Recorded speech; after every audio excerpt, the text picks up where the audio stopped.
তৃতীয় শ্রেণীর প্রিয় শিক্ষার্থী হালদার স্যার ইউটিউব চ্যানেল থেকে তোমাদের সবাইকে স্বাগতম। আজকে তোমাদের জন্য আরেকটি নতুন ভিডিও নিয়ে এসেছি। প্রশ্ন সেট 4 পরিবেশ ও বিজ্ঞান মডেল প্রশ্ন। আর এই ভিডিওতে আমি পরীক্ষায় কীভাবে 100% মার্ক তোলা যায় সেটা আলোচনা করব না, কারণ এটা আমি পূর্বের যে সেট অর্থাৎ প্রশ্ন সেট 3-এ আলোচনা করেছি। প্রথম পর্যায়ক্রমিক মূল্যায়ন 2026 20 মার্কের একটি স্কুলের প্রশ্ন বিশ্লেষণ সহ আমি সম্পূর্ণ সমাধান দেখাবো তোমাদের এই ভিডিওতে। কাজেই তোমরা যারা এখনও আমার চ্যানেলটিকে সাবস্ক্রাইব করনি তারা এখনই চ্যানেলটিকে সাবস্ক্রাইব করে বেল আইকনটি প্রেস করে দাও। আর ভিডিও দেখার পূর্বে তোমাদের বলবো যে এটা কিন্তু রায় ও মার্টিন প্রশ্ন বিচিত্রা থেকে নেওয়া।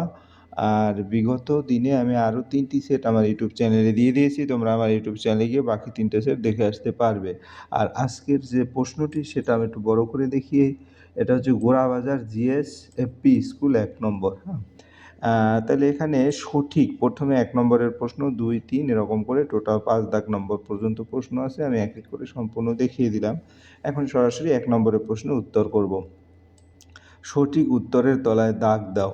যারা মাটির জিনিস তৈরি করেন তাদের বলে কুমোর, কামার, ধোপা। উত্তর হবে কি? উত্তর হবে তাদের বলে কুমোর। কুমোর মাটির হাঁড়ি কলসি যদি আমি অ্যানালাইসিস করি, প্রদীপ বাসন ইত্যাদি তৈরি করে। আর কামার কি করে? লোহা দিয়ে জিনিস তৈরি করেন। আর ধোপা কাপড় ধোয়। যেহেতু প্রশ্নে বলা হয়েছে মাটির জিনিস, তাই উত্তর হবে কুমোর। তাহলে আমরা কুমোর এর নিচে দাগ দেব, কারণ নিচের তলায় দাগ দিতে বলেছে। এরপর খ নম্বরের প্রশ্ন, পেঁয়াজ হলো গাছের কাণ্ড, মূল, পাতা। আমরা যদি উত্তরটা দেখি, আসলে উত্তর মূল। কিভাবে মূল? পেঁয়াজ মাটির নিচে জন্মায়, এটি গাছের নিচের অংশে থাকে, তাই এটি মূল জাতীয় সবজি হিসেবে ধরা হয় প্রাথমিক স্তরে বই অনুযায়ী। ঠিক আছে। এরপরের প্রশ্ন গ নম্বর, বুদ্ধি সব থেকে বেশি মানুষ, শিম্পাঞ্জি, হনুমানের। আমরা যদি বলি মানুষের, কারণ মানুষ চিন্তা করতে পারে, কথা বলতে পারে, বিজ্ঞান ও প্রযুক্তি আবিষ্কার করছে, অন্য প্রাণীর তুলনায় মানুষের মস্তিষ্ক উন্নত, তাই উত্তর হবে মানুষ। তাহলে আমরা মানুষের নিচে দাগ দেব। এরপরের প্রশ্ন ঘ নম্বরের প্রশ্ন, আদিম মানুষ খাবার জল পেত জলা, নদী, কূপ থেকে। আমরা যদি বলি উত্তর হবে নদী থেকে। তাহলে প্রাচীনকালে কূপ ছিল না, মানুষ নদী, ঝর্ণা ইত্যাদি প্রাকৃতিক জলাশয় থেকে জল সংগ্রহ করত, নদীর জল সহজে পাওয়া যেত, তাই সঠিক উত্তর নদী। এরপরে আমরা চলে যাব পরের প্রশ্ন, বাম দিকের সঙ্গে ডান দিক মিল করো। প্রথমে কতে আছে চোখের রোগ, খতে রক্তাল্পতা, জঙ্গলের আগুন এবং দুধ, পরে কাঁচকলা, দাবানল, ছানা এবং রাতকানা। আমরা এক এক করে প্রশ্নগুলি যদি দেখি, তাহলে চোখের রোগ হচ্ছে রাতকানা। রাতকানা হলে এটি চোখের রোগ, এই রোগ রাতে ঠিকমতো দেখা যায় না। এরপরে তাই চোখের রোগের সঙ্গে মিলবে রাতকানা। রক্তপাত, রক্তপাত মানে কাঁচকলা। ঠিক আছে। তাহলে কাঁচকলা খেলে বা ব্যবহার করলে রক্তপাত বন্ধ করতে সাহায্য করে, গ্রাম্য চিকিৎসায় ব্যবহৃত হয়, তাই রক্তপাতের সঙ্গে মিলবে কাঁচকলা। জঙ্গলের আগুন, দাবানল। জঙ্গলে বড় আগুন লাগলে তাকে দাবানল বলে, তাই জঙ্গলে আগুনের সঠিক মিল হচ্ছে দাবানল। দুধ, দুধের সাথে ছানা, দুধ থেকে ছানা তৈরি হয়, তাই দুধের সঙ্গে মিলবে ছানা। তাহলে আমরা যদি একটু প্রশ্নটা মিলিয়ে আসি, তাই চোখের রোগের সাথে হবে রাতকানা, অর্থাৎ আমরা এটার সাথে এটা দেব। তারপর রক্তাল্পতা, এটা হবে কাঁচকলা। তারপরে জঙ্গলের আগুন, এটাকে বলবো দাবানল। আর দুধ হচ্ছে ছানা। এরপর আমরা চলে যাব 3 নম্বরের প্রশ্ন। 3 নম্বরের প্রশ্নে কি বলেছে? 3 নম্বরের সঠিক উত্তরের পাশে ঠিক, ভুল উত্তরের পাশে ক্রোশ চিহ্ন। ডাব পাকলে তাকে নারকেল বলে। এটা ঠিক, কারণ আমরা যদি বলি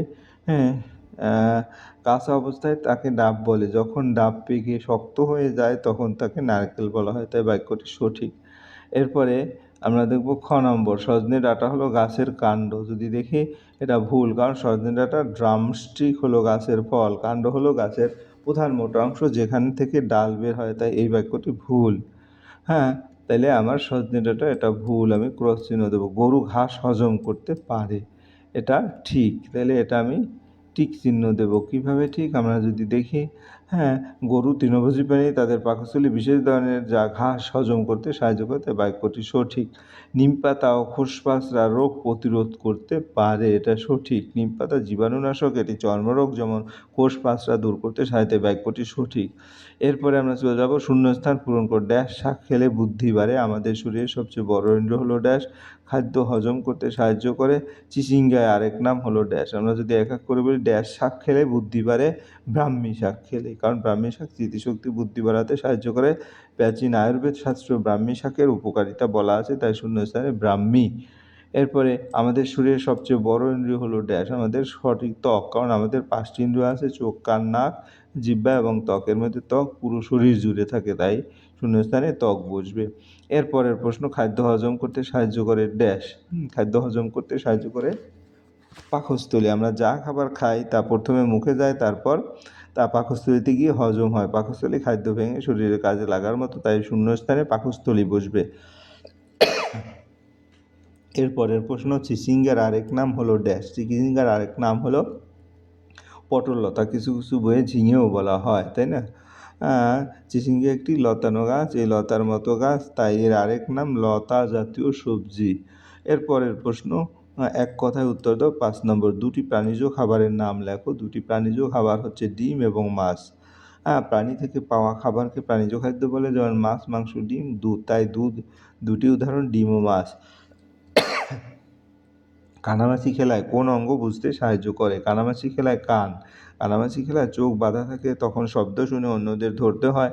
শব্দ শোনার অঙ্গ হলো কান। এরপরের প্রশ্ন, ক নম্বরের প্রশ্ন, আমাদের 5টি ইন্দ্রিয়র নাম লেখো। আমাদের 5টি ইন্দ্রিয়র নাম হচ্ছে কান। কানামাছি খেলা, এটা তো আমরা বলেছি। আমাদের 5টি ইন্দ্রিয়ের নাম হচ্ছে কি? চোখ, কান, নাক, জিহ্বা, ত্বক। চোখ দেখা, কান শোনা, নাক গন্ধ পাওয়া এবং জিহ্বা স্বাদ পাওয়া এবং ত্বক স্পর্শ অনুভব করা।